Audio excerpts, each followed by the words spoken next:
And former President Trump canceled a planned news conference for today, instead issuing a statement slamming President Biden and calling it a, quote, rigged 2020 presidential election. Meanwhile, we're hearing from our congressional delegation as they took to Twitter and also sent out some statements on their reflections 1 year later.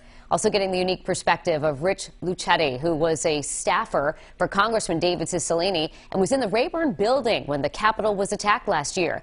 Kate Walsh is joining us live in studio with some of this local reaction now.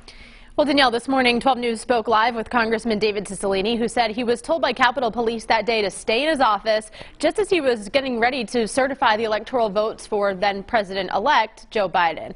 And when the attack started, his staffer, Rich Luchetti, was getting his first vaccine shot in the basement of that building. Each moment of the day after that, vivid in their minds still.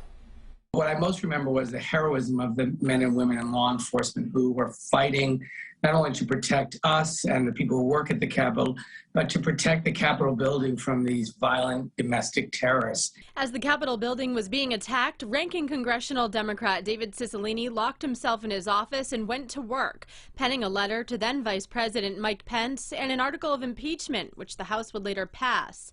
1 year later, he reflected on that day. I think the best moment was when we resumed the electoral college count.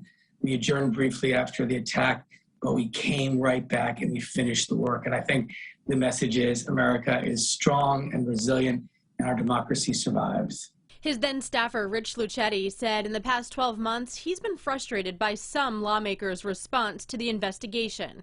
The most frustrating piece is that these are all people who know what they're doing, who are well-educated, know the political process. They know better than what they're doing, but they've made a craven political calculation to do what's in their interests rather than what's in our national interest.